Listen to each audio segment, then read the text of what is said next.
If you tried to describe what God is like, it could be difficult or daunting.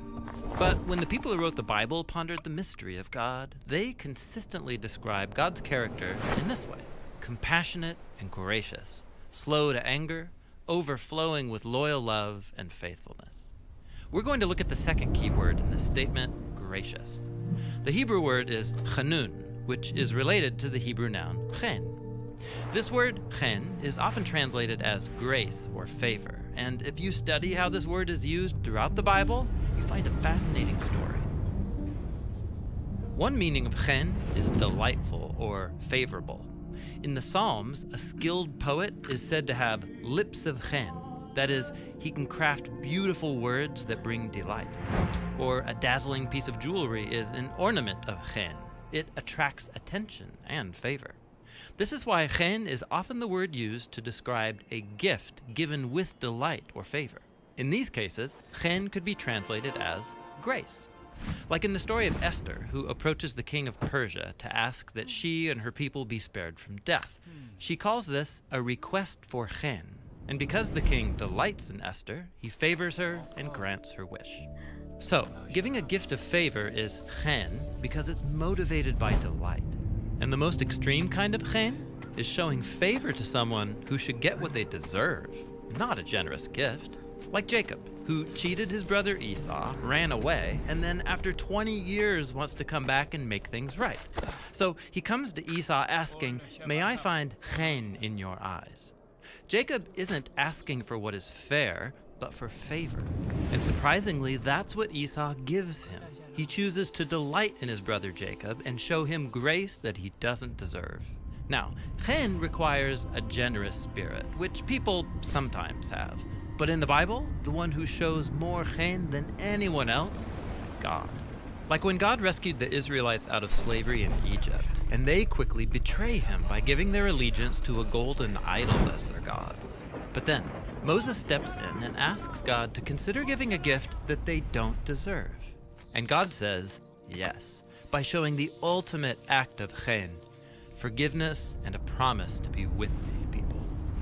This character trait of God is so reliable that over 40 times in the book of Psalms, people cry out for God's chen when they're sick or in danger, or when the Israelites are in exile. And the biblical prophets like Isaiah looked back to God's chen in the past and boldly declared that God will one day show chen to his people by delivering them and all creation from death and ruin. Now, when we turn to the authors of the New Testament, they describe God's chen with the Greek word charis, which means gracious gift. Like when we're introduced to Jesus in the Gospel of John, we're told that Jesus is God's glorious charis become human, sent into a world of people trapped in darkness and death. Because according to the Apostle Paul, we're like the living dead. God has handed humanity over to the destructive consequences of our selfish decisions. But, Paul says, God is rich in mercy, and by his charis, he's rescued us. He's talking about how Jesus' life, death, and resurrection are offered to us as a generous gift of life that is more powerful than death. And as with any gift, all one has to do is receive it. So, now you can see why the biblical authors talk so much about this description of God's character throughout the Bible. When people are willing to own their failures and ask God for chen, he has a consistent and generous response. God gives the gift of himself, his life, and his love.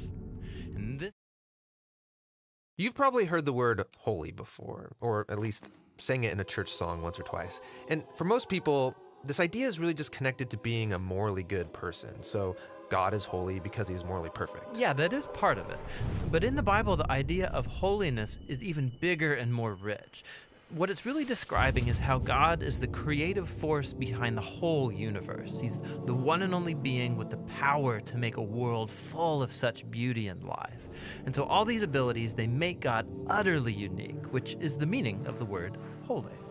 So a helpful way to think about God's holiness is by using the sun as a metaphor.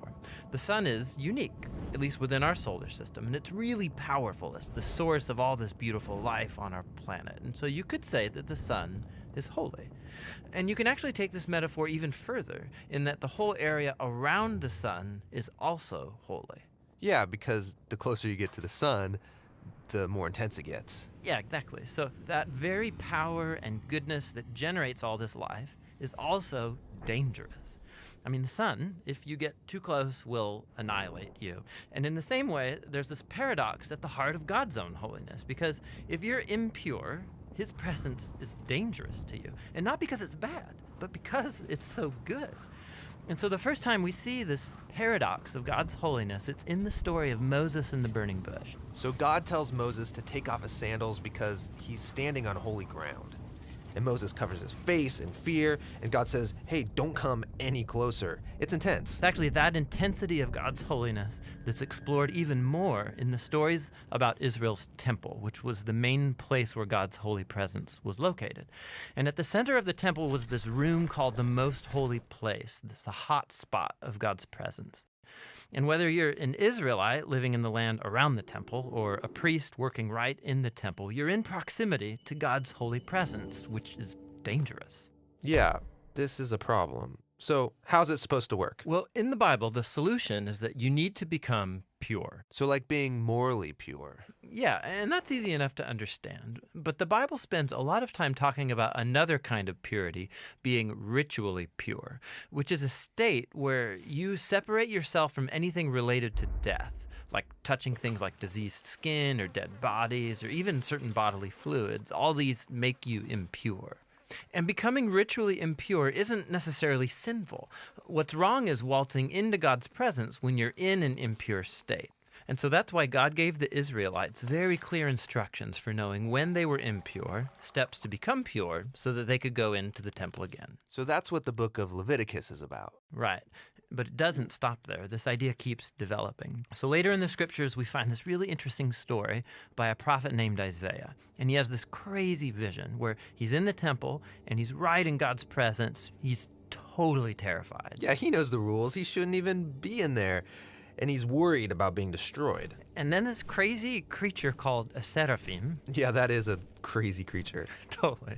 So it flies over with a hot coal, and then it sears Isaiah's lips with the coal and says something really weird.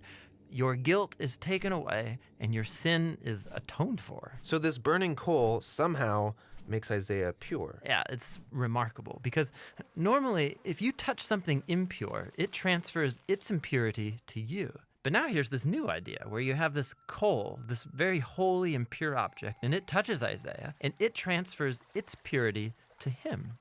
Isaiah is not destroyed by God's holiness. He's transformed by it. I mean, the implications of this are just huge.